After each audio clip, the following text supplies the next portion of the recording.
जय हिंद, वंदे मातरम। स्वागत है आपका अपने YouTube channel tricky number 1 classes में। मैं पाल प्रवीण। आज के वीडियो में मानव आंख से जुड़े इम्पोर्टेंट प्रश्न की चर्चा करेंगे।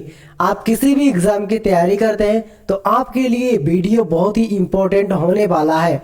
जितने भी मानव की आंख से इम्पोर्टेंट क्वेश्चन बनेंगे वो हम सब इस वीडियो के माध्यम से चर्चा करेंगे। तो आप सभी लोग वीडियो के लास्ट तक बने रहें और वीडियो को एक बार शेयर जरूर करें मित्रों में। आइए शुरुआत करते हैं अगले प्रश्न की। पहला प्रश्न है, एक सामान्य मनुष्य के लिए सुस्पष्ट दृष्टि की न्यूनतम दूरी कितनी होती है। यानी एक सामान्य व्यक्ति है, उसके लिए सुस्पष्ट दृष्टि की न्यूनतम दूरी कितनी होती है। सही आंसर है ऑप्शन नंबर जो ए है 25 सेंटीमीटर। यानी सुस्पष्ट दिखाई देने के लिए उसकी जो न्यूनतम दूरी होती है वह होती है 25 सेंटीमीटर। आपने इस क्वेश्चन को बहुत अच्छे से याद रखना है। अगले प्रश्न की बात करते हैं, पुतली का आकार रोशनी के हिसाब से कौन निर्धारित करता है। बहुत ही इंपॉर्टेंट पॉइंट है मित्रों। पुतली का आकार रोशनी के हिसाब से कौन निर्धारित करता है। सही आंसर है इसका ऑप्शन नंबर बी, जो आंख का आइरिस होता है यह मित्रों रोशनी के हिसाब से पुतली का आकार निर्धारित करता है। आपने इस क्वेश्चन को बहुत अच्छे से याद रखना है। अगले प्रश्न की बात करते हैं, धूप या ज्यादा रोशनी में पुतली के आकार पर क्या फर्क पड़ता है। बहुत ही इंपॉर्टेंट पॉइंट है मित्रों। धूप या ज्यादा रोशनी में पुतली के आकार पर क्या फर्क पड़ता है। क्वेश्चन नंबर 3 का सही आंसर है ऑप्शन नंबर बी, छोटा हो जाता है। यानी जब ज्यादा रोशनी होती है तो पुतली का जो आकार होता है वह छोटा हो जाता है। आपने याद रखना है। अगले प्रश्न की बात करते हैं, अंधेरे या कम रोशनी में पुतली के आकार पर क्या प्रभाव पड़ता है। यानी अंधेरे या कम रोशनी की बात की गई है तो यहाँ पर पुतली का आकार कैसा हो जाता है मित्रों, बड़ा हो जाता है। सही आंसर है ऑप्शन नंबर ए, पुतली का आकार कैसा जाता है, बड़ा। आपने याद रखना है। आगे बात करते हैं, नेत्र दान के समय आंख का कौन सा भाग दान किया जाता है। बहुत ही इंपॉर्टेंट पॉइंट है मित्रों। जब किसी भी व्यक्ति को नेत्र दान किया जाता है तो आंख का कौन सा भाग है दान किया जाता है। सही आंसर इसका ऑप्शन नंबर बी, कार्निया। जो आंख का कार्निया भाग होता है मित्रों यह दान के रूप में दिया जाता है। आपने याद रखना है। अगले प्रश्न की बात करते हैं, आंखों का अलग अलग रंग किसके रंग पर निर्भर करता है। ये क्वेश्चन बहुत ही इंपॉर्टेंट है। आंखों का अलग अलग रंग किसके रंग पर निर्भर करता है। सही आंसर इसका ऑप्शन नंबर ए, जो आपकी आइरिस होती है यानी परितारिका होती है इसके ही आधार पर अलग अलग रंग निर्भर करता है मित्रों। आपने याद रखना है। आगे बात करते हैं, मनुष्य की आंखों में कौन सा लेंस पाया जाता है। ये क्वेश्चन बहुत ही इंपॉर्टेंट है। कई बार एग्जाम में भी पूछा जा चुका है कि मनुष्य की आंखों में कौन सा लेंस पाया जाता है। सही आंसर इसका ऑप्शन नंबर सी, उपयुक्त दोनों। यानी आपका उत्तल लेंस और कन्वेक्स लेंस, ये दोनों लेंस पाए जाते हैं मित्रों। यानी इसको इंग्लिश में कहते हैं कन्वेक्स लेंस और हिंदी में कहते हैं उत्तल लेंस। तो आपने कंफ्यूज नहीं होना है, याद रखना है दोनों कैसे नाम है, एक ही नाम है और ये हिंदी में है और ये आपका इंग्लिश में। तो राइट आंसर है ऑप्शन नंबर सी। अगले प्रश्न की बात करते हैं, मनुष्य की आंखों के रेटिना पर कैसा प्रतिबिंब बनता है। बहुत ही इंपॉर्टेंट पॉइंट है। मनुष्य की आंखों के रेटिने पर कैसा प्रतिबिंब बनता है। सही आंसर इसका ऑप्शन नंबर सी, उपयुक्त दोनों। यानी वास्तविक और उल्टा, रियल एंड इन्वर्टेड, यानी दोनों तरह का जो बनता है मित्रों। इसको इंग्लिश में कहते हैं और ये आपका हिंदी में है। तो कंफ्यूज नहीं होना है मित्रों कि इंग्लिश में क्या कहते हैं और हिंदी में क्या कहते हैं। तो आपने अच्छे से याद रखना है। सही आंसर है ऑप्शन नंबर सी। आगे बात करते हैं, आंखों के अध्ययन को क्या कहा जाता है। बहुत ही इंपॉर्टेंट है मित्रों। आंखों का अध्ययन किसके अंतर्गत किया जाता है। सही आंसर इसका ऑप्शन नंबर डी, ऑप्थेल्मोलॉजी। किसके अंतर, ऑप्थेल्मोलॉजी के अंतर्गत आंखों का अध्ययन किया जाता है। आपने इस पॉइंट को बहुत अच्छे से याद रखना है। अगले प्रश्न की बात करते हैं, मानव शरीर का कौन सा ऊतक जिससे रक्त वाहिकाएं नहीं होती हैं। यानी जिसमें रक्त वाहिकाएं नहीं होती हैं मित्रों, वह मानव शरीर का कौन सा ऊतक है। सही आंसर है इसका option number C, cornea. Cornea एक ऐसा भाग है, ठीक है, ऐसा ऊतक है जिसमें रक्त वाहिकाएं नहीं होती हैं। आपने याद रखना है। अगले प्रश्न की बात करते हैं, आंखों की ऐसी बीमारी जिससे आंसू सूख जाते हैं। बहुत ही इंपॉर्टेंट पॉइंट है मित्रों। आंखों में ऐसी कौन सी बीमारी होती है जिससे आंसू सूख जाते हैं।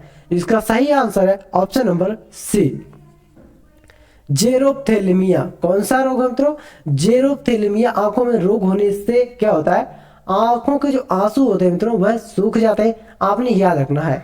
अगले प्रश्न की बात करते हैं। अगला प्रश्न बहुत ही इंपॉर्टेंट है।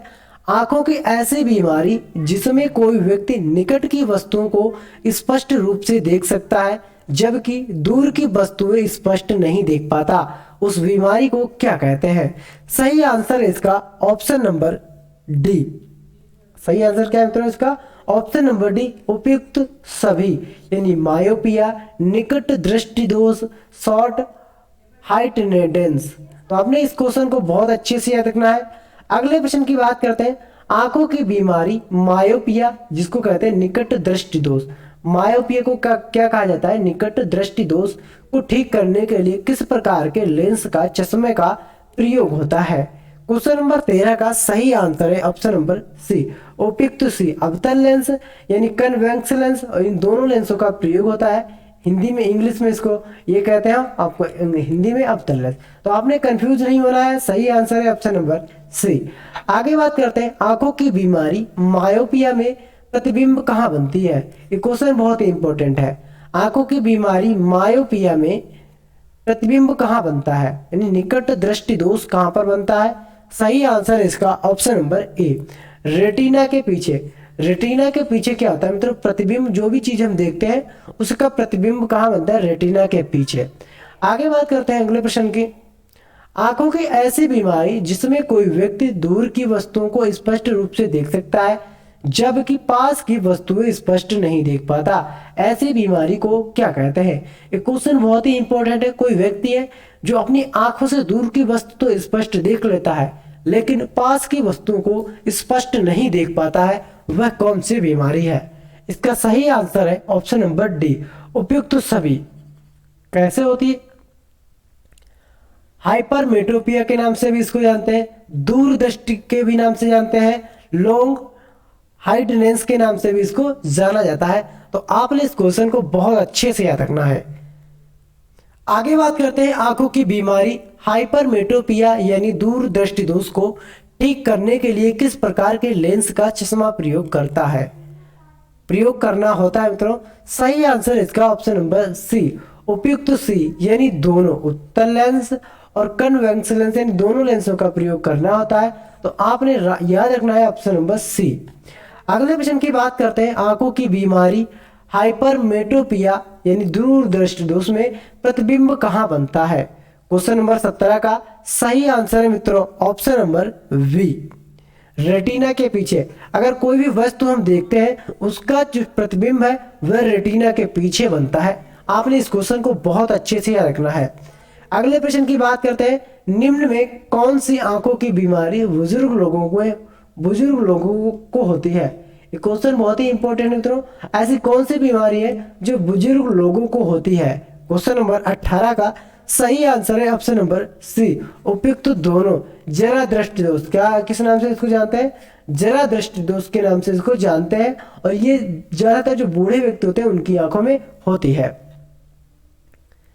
बुजुर्गों में सिलियरी मांसपेशियां के सख्त होने से कौन सी बीमारी होती है? ये क्वेश्चन बहुत ही इंपॉर्टेंट है मित्रों। बुजुर्गों में सिलियरी मांसपेशियों के सख्त होने से कौन सी बीमारी होती है? सही आंसर इसका ऑप्शन नंबर सी, उपयुक्त दोनों। क्या कहता है?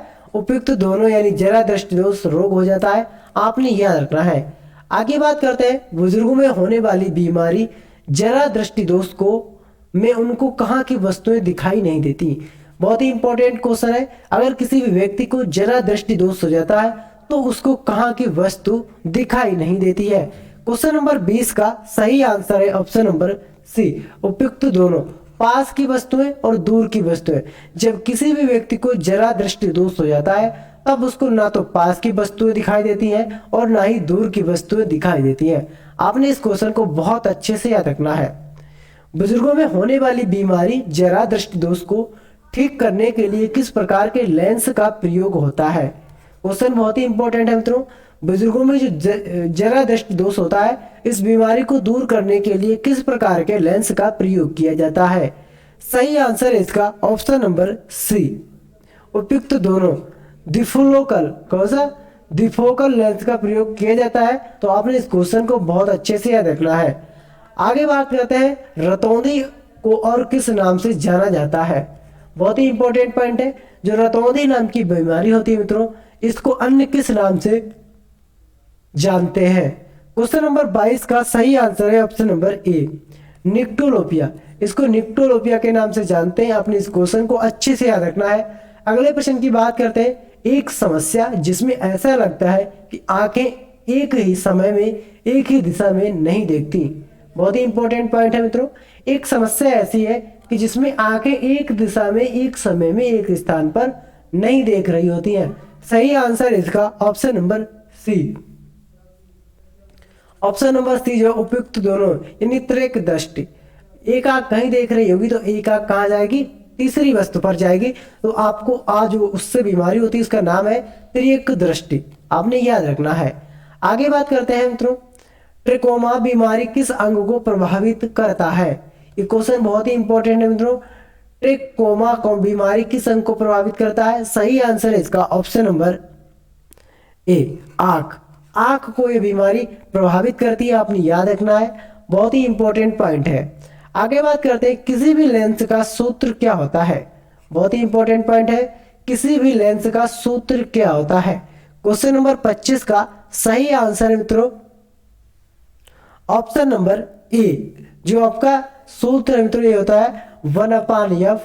कैसे 1/f बराबर 1/v, फिर आपका गुणे में रहेगा 1/u।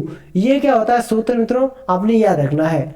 आगे बात करते हैं आंखों में प्रवेश करने वाले प्रकाश की मात्रा को कौन नियंत्रित करता है। क्वेश्चन नंबर 26 है मित्रों, बहुत ही इंपॉर्टेंट है। आंखों में प्रवेश करने वाले प्रकाश की मात्रा को कौन नियंत्रित करता है।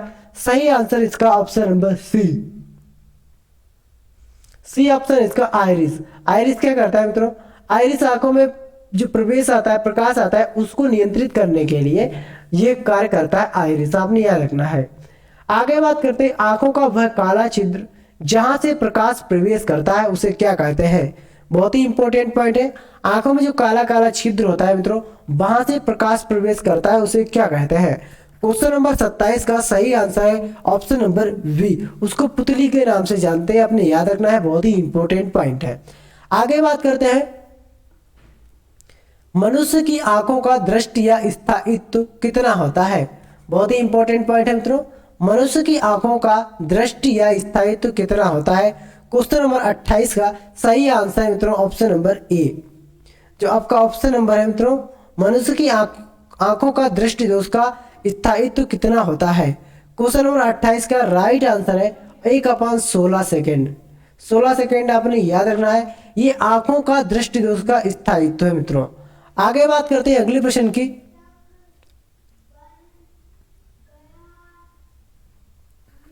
मानव नेत्र लेंस किस पेशी पर टिका रहता है। ये क्वेश्चन बहुत ही इंपॉर्टेंट है।